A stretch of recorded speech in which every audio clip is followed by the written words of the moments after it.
ዛሬም እንግዲህ እንደ ሁል ጊዜው አሪፍ የምለውን ፊልም ወደ እናንተ ይዤላችሁ መጥቻለሁ። ይህም ብላክ ኤንድ ብሉ የተሰኘ በ2019 የወጣ ነው። እንደምትወዱት በጣም እርግጠኛ ነኝ። ስለዚህ ላይክ በማድረግ ጀምሩት። ፊልሙ የሚጀምረው አሊሻ ዊስ የተባለች ልጅ እያስመለከተን ነው። እሷም በጠዋት ተነስታ ስፖርት እየሰራች ባለበት ሰዓት ላይ አንድ የፖሊስ መኪና ይመጣና እሷን ለማሰር ይሞክራል። ፖሊሶቹም እሷን ማንቋሸሽና መሳደብ ይጀምራሉ። በዚህ ሰዓትም አሊሻ እሷ ራሷ የፖሊስ መኮንን እንደሆነችና ከዚህ ለቀው እንዲሄዱ ትነግራቸዋለች። ፖሊሶቹም የዚህ ሰዓት በጣም ደንግጠው እሷን የምትመስል ወንጀለኛ እየፈለጉ እንደነበር ይነግሯታል።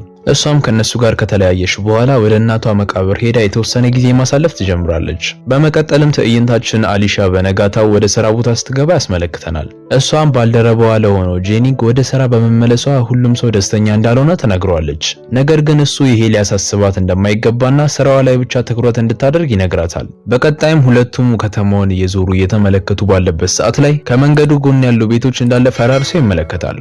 አሊሻም ለጄኒንግ ይሄ ድሮ ሰፈሯ እንደሆነና ብዙ ትውስታ እዚህ እንዳላት ትነግሯለች። እሷም እዚህ ያሉትን አንዳንድ ሰዎች እንደምታውቃቸውና ብዙ የልጅነት ትውስታ እዚህ አካባቢ እንዳላት ትነግሯለች።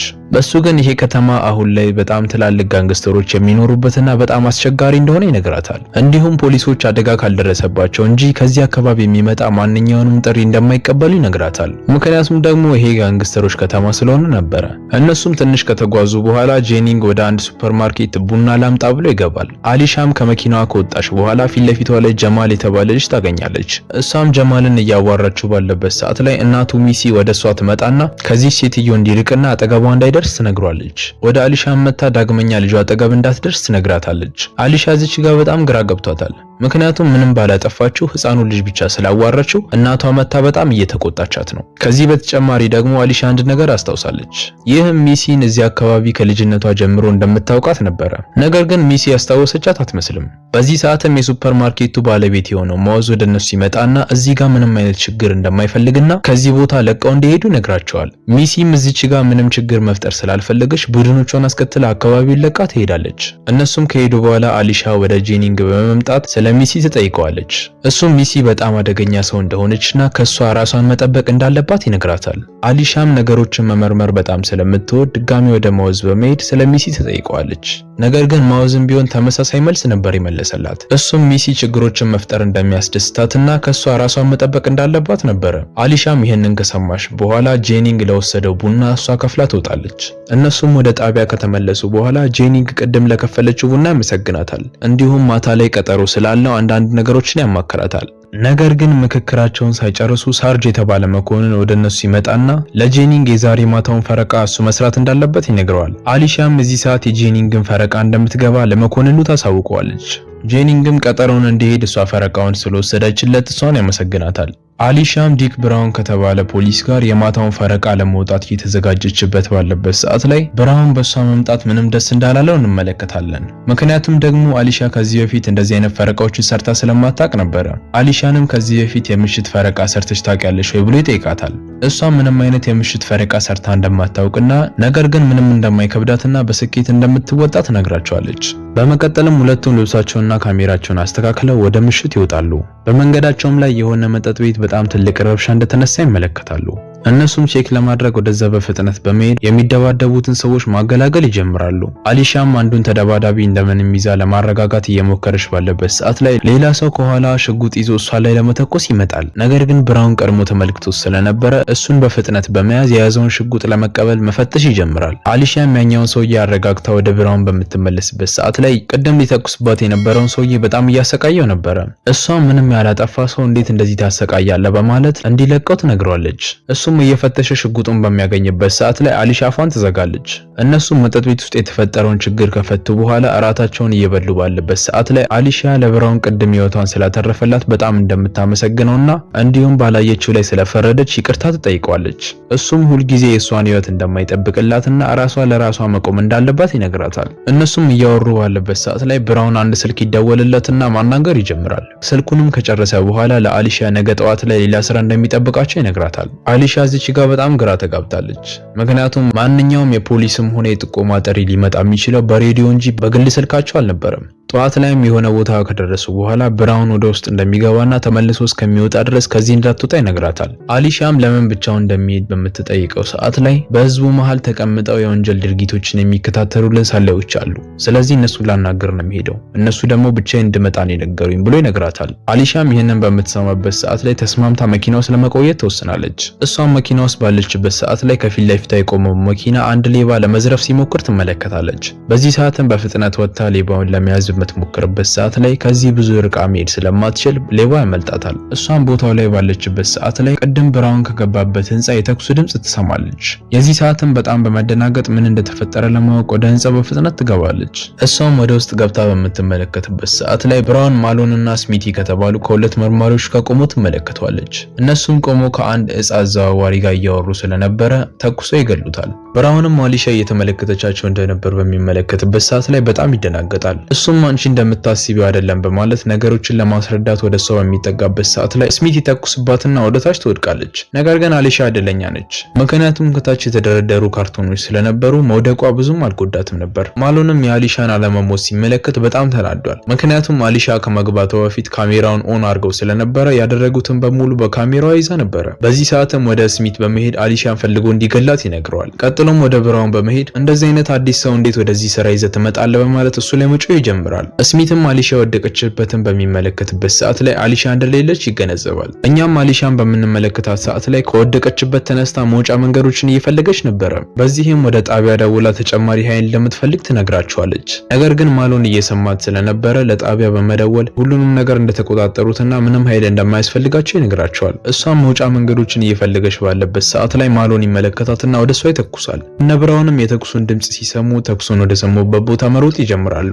አሊሻም የአካባቢውን ሰዎች እንዲረዷት በምትጠይቅበት ሰዓት ላይ ሁሉም ችግር እንደማይፈልጉና ከዚህ እንድትሄድላቸው ይጠይቋታል። እሷም እንደምንም ብላ እነሱን ታመልጣቸዋለች። ማሎንም አሊሻ እንደጠፋችባቸው ሲመለከት አሊሻ እጽ አዘዋዋሪውን እንደገደለችው ለሁሉም ሰዎች እንዲናገሩ ለብራውንና ለስሚት ይነግራቸዋል። እሷም የሆነ የፖሊስ መኪና ስትመለከት ከተደበቀችበት በመውጣት እንዲረዳት ትጠይቀዋለች። ፖሊሱም እንደሚረዳት ተናግሮ ወደሱ እንድትመጣ ይነግራታል። እሷም ወደሱ የተጠጋች ባለበት ሰዓት ላይ ይሄኛውን ፖሊስ ከነማሎን ጋር እንደሆነ ትገነዘባለች። በዚህ ሰዓትም ከዚህኛውን ፖሊስ ለማምለጥ የተቻላትን ሁሉ ማድረግ ትጀምራለች። ፖሊሱም ከኋላ እየተከተላት አንቺ ምንም አናደርግሽም፣ እኛ የምንፈልገውን ካሜራውን ብቻ ነው ብሎ ይነግሯታል። እሷ ግን እሱን ለመስማት ፈቃደኛ አልነበረችም። በዚህም ሮጣ ወደ ማውዝ ሱፐርማርኬት ትሄዳለች። ማውዝም ጉዳት እንደደረሰባትና የሆነ ሰው እያሳደዳት መሆኑን ሲመለከት ወደ ውስጥ ያስገባታል። አሊሻም ፖሊሶች እያሳደዷት እንደሆነና በእነሱ ጥቃት እንደደረሰባት ትነግረዋለች። እሱንም ስልክ እንዲያስደውላው ጠይቃ ወደ ጄኒንግ ትደውላለች። አሊሻም የተፈጠረውን ነገር በሙሉ ካስረዳቸው በኋላ እሷ ጋር ያለውን የካሜራ ቪዲዮ ወደ ዋናው ካፒቴን እንዲያስተላልፍላት ትጠይቀዋለች።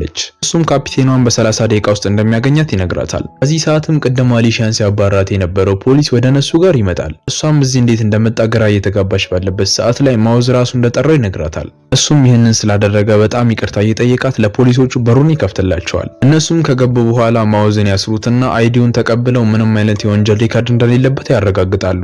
እሱንም ካረጋገጡ በኋላ ማውዝ ነፃ እንደሆነ ስለተመለከቱ እሱን ይለቁትና ለምን እዚህ እንደጠራቸው ይጠይቁታል። ነገር ግን ማውዝ አሊሻን ማስያዝ አልፈለገም።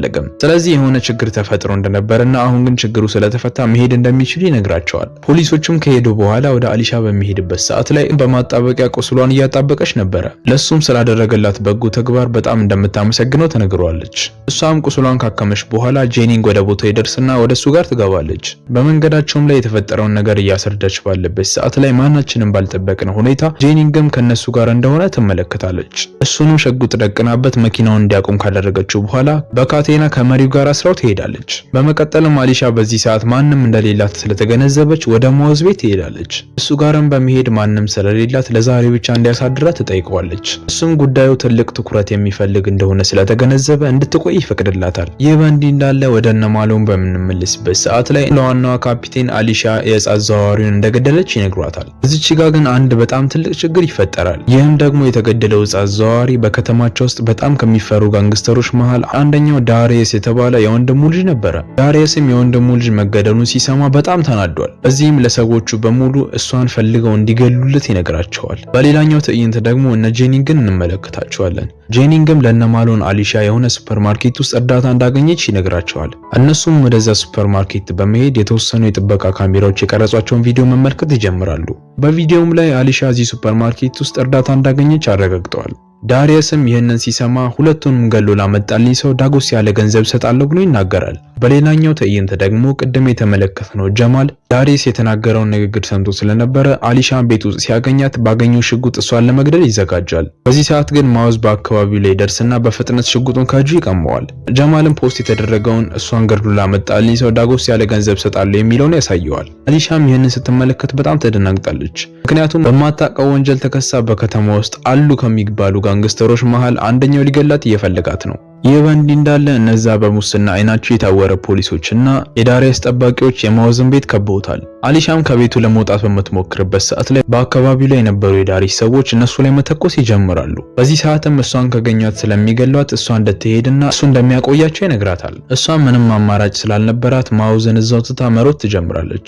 የዳሪየስ ሰዎችም ማውዝን ከያዙት በኋላ ወደ ዳሪየስ አምጥተውታል። እሱም እያሰቃየው አሊሻ የት እንዳለች መጠየቅ ይጀምራል።